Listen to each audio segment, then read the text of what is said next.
भी जल्दी से जल्दी उन कपड़ों को पहनकर गांव की लड़की की तरह तैयार होने को बेचैन हो रही थी। वो काफी एक्साइटेड थी इस बात को लेकर कि उसे पहली बार इस तरह से तैयार होने का मौका मिला था। रिद्धिमा जल्दी से अपने कमरे में गई और उसने लक्ष्मी के कपड़े पहन लिए। शाम का वक्त हो चला था और कुणाल के घर वापस आने का भी। रिद्धिमा बेसब्री से कुणाल का इंतजार कर रही थी। वह उन कपड़ों में कुणाल को सरप्राइज देना चाहती थी। रिद्धिमा ने अपने आप को सामने रखे हुए आईने में निहारा और खुश होते हुए कहा, मिस्टर कुणाल शर्मा, आज आप मुझे देखेंगे ना तो बस हैरान हो जाएंगे। आपकी रिद्धिमा पूरी तरह बदल गई है। एक काम करती हूँ, कमरे की लाइट बंद कर देती हूँ, कुणाल मुझे पहचान ही नहीं पाएंगे। ये सोचते हुए रिद्धिमा ने अपने कमरे की लाइट बंद कर दी थी और खिड़की की तरफ मुंह करके चुपचाप खड़ी हो गई। कुछ देर के बाद कुणाल हवेली लौट कर आया और जैसे ही उसने अपने कमरे में कदम रखा, सामने खड़ी हुई रिद्धिमा को पहचान नहीं पाया। कमरे में अंधेरा होने की वजह से कुणाल को कुछ भी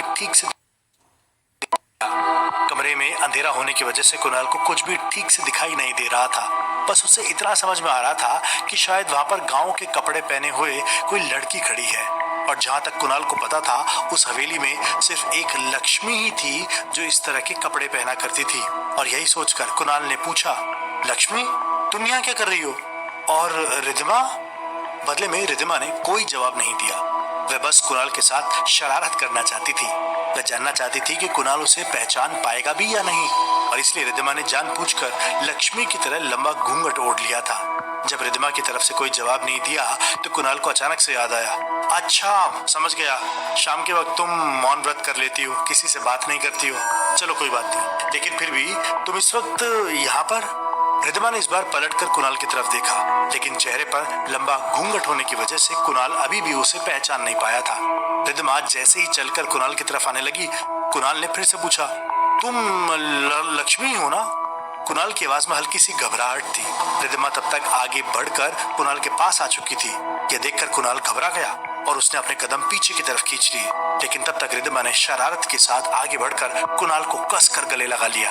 अचानक से इस तरह से रिद्धिमा के करीब आ जाने से कुणाल चौंक गया। उसके दिमाग में अभी भी बस यही चल रहा था कि शायद वो कोई और लड़की है। कुणाल ने झटके से उसे अपने से दूर किया और कहा, क्या कर रही हो ये सब? आप लक्ष्मी तो है नहीं, फिर कौन है आप? यहाँ पर क्या कर रही है, मेरी wife?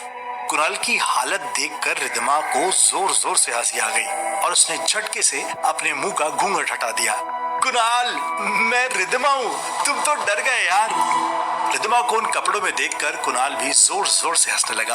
Oh my God, Riddhima, तुमने ये सब क्या पहन लिया यार? और मैं तुम्हें पहचान ही नहीं पाया। पहले तो मुझे लगा कि वो लक्ष्मी है। देखो, दोबारा ऐसा मजाक मत करना प्लीज। रिद्धिमा ने शरारत के साथ कुणाल के चेहरे की तरफ देखा और पूछा, बताओ कैसी लग रही हूँ? एकदम गांव की गोरी ना? कुणाल ने पास ही टेबल पर रखा पानी का गिलास उठाकर एक ही घूंट में सारा पानी पी लिया और फिर वहां बेड पर बैठ गया। तुमने तो मुझे हैरान कर दिया यार। मुझे सच में लगा था कि पता नहीं कौन लड़की है मेरे कमरे में आ गई, लेकिन कुछ भी हो यार, तुम लग बहुत खूबसूरत रही हो। रिद्धिमा अपने घेरदार लहंगे को गोल गोल घुमाकर खुश हो रही थी। ऐसा लग रहा था जैसे रिद्धिमा उसी गांव की लड़की बन गई थी जो उस तरह के कपड़े पहनकर बहुत खुश थी। रिद्धिमा ने कुणाल को अपने नए रक्षा सूत्र के बारे में और पंडित जी की सुनाई हुई कहानी के बारे में बताया, जिसे सुनने के बाद कुणाल को उस पर भरोसा नहीं हो रहा था। कैसी बात कर रही हो रिद्धिमा? आजकल के जमाने में और काली शक्तियां, इन सबको नहीं मानता यार मैं। रिद्धिमा इस बात को जानती थी कि कुणाल इतनी जल्दी इन बातों पर भरोसा नहीं करने वाला था और इसीलिए रिद्धिमा ने कुणाल को उस वक्त कुछ भी समझाना जरूरी नहीं समझा।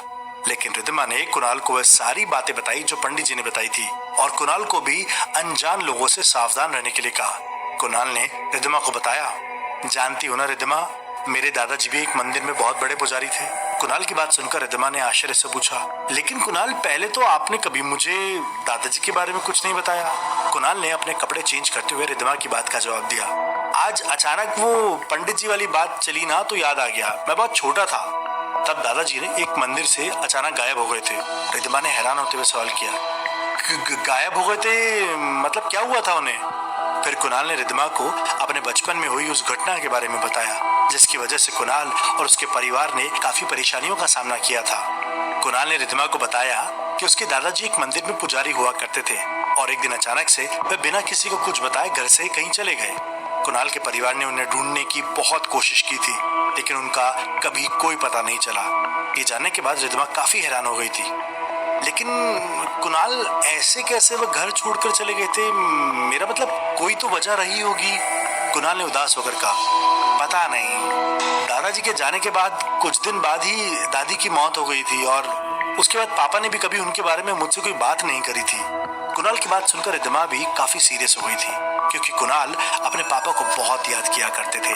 कुणाल के पापा की भी कुछ साल पहले अचानक एक हादसे में मौत हो गई थी और इसीलिए कुणाल अपने पापा के बारे में रिद्धिमा से कभी कुछ ज्यादा बात नहीं करते थे। कुणाल ने सीरियस होकर कहा, देखो ना रिद्धिमा, पहले दादाजी और फिर पापा, कोई भी तो नहीं रहा। सब एक एक करके मुझे छोड़कर चले गए।